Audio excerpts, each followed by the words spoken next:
Hello.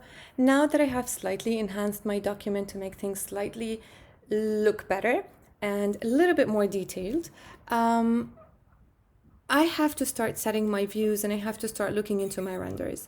Now you can see that since I have a little bit more details in this area, I'm going to be focusing on this space a little bit more. But of course, as a designer, you should have all the spaces equally detailed and you need to start focusing on each space as appropriate for the client.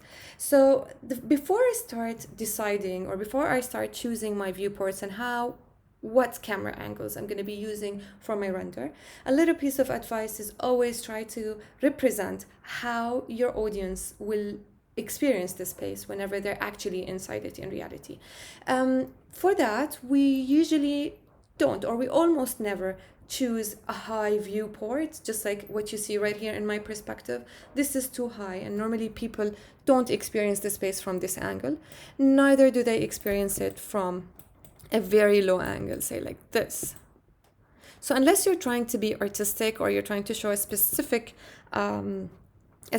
detail, always try to place your viewport at an appropriate height of a human being actually standing inside the space. So this might be a better viewport.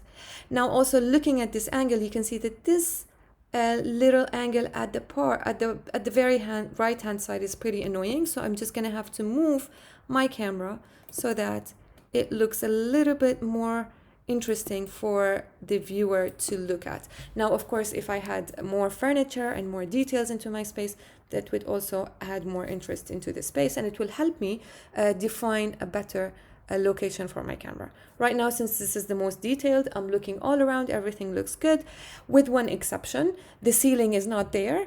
In interior spaces, we normally have ceilings on, and that affects the way the space is being experienced. However, right now we still did not add the lights, the interior lights, so we are hiding the ceiling, so we allow as many natural light from the surrounding environment to enter the space, just so we can have a look at the material and the viewport. Now, once we start adding the ceiling, things might change. But right now, this seems like to be a good camera location, regardless of the location of the objects around and all that. I need to save that camera location because I'm still working on my file.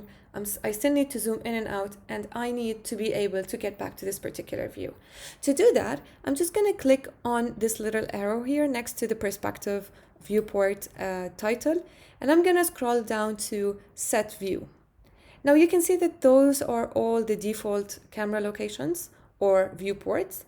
At the bottom, there's something called named views. So I'm gonna press here, and you can see that there is a list. For ease of access sake, I'm just going to place the list right here next to my panel or on top of my panel, just so I can always get back to my views as I want. Now, say again, I like this view. I need to make sure that my perspective viewport is active, and I'm going to save this as. Now I can give it whatever name I want. I can call it interior shot or interior view 01. I'm going to click on OK. Now you can notice if this was slightly bigger, let me take it outside again so you can have a better look. You can see that a new viewport is now a part of my document. I can always make it smaller and bigger. And now no matter how much, now I can always go back to my perspective view to get rid of this interior view. I'm going to click here, go again to set camera and press on perspective. And I can always change whatever I want, rotate, zoom in and zoom out, add objects, delete objects. They will not affect the location of the camera, but any added objects will be added to the location of the camera, and that makes it a lot easier. So you can see that once I hide the ceiling again, let me just hide it so you can see the difference. Now I'm zooming in and out. All I have to do is go to set view, go back to my perspective, zoom in and out as I want, move objects around, add objects. I'm going to unhide the ceiling by right-clicking on this light bulb right here.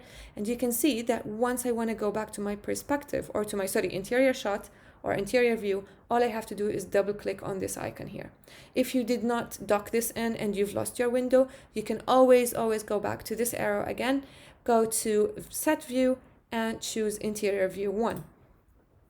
And there you are with the ceiling on. So that helps a lot.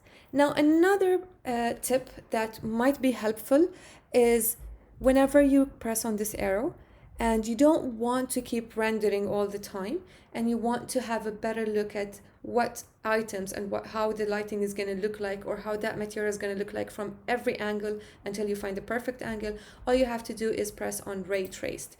Ray traced renders as you start moving. Now you need to keep in mind that zooming in and out will prompt the software to render the new view, and therefore it takes a lot of time. So don't always keep it on and start zooming in and out, because there is a chance that you will take triple or even more than that of the time required for you to finish your model.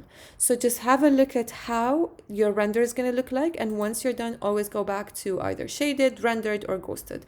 Never keep ray traced on all the time, because as we said, right now I'm in this particular view and I'm going to zoom in and notice how my computer starts rendering the view again, and that takes a lot of time to zoom in and out. So if that happens to you, always make sure that ray traced is not activated, but instead render is activated.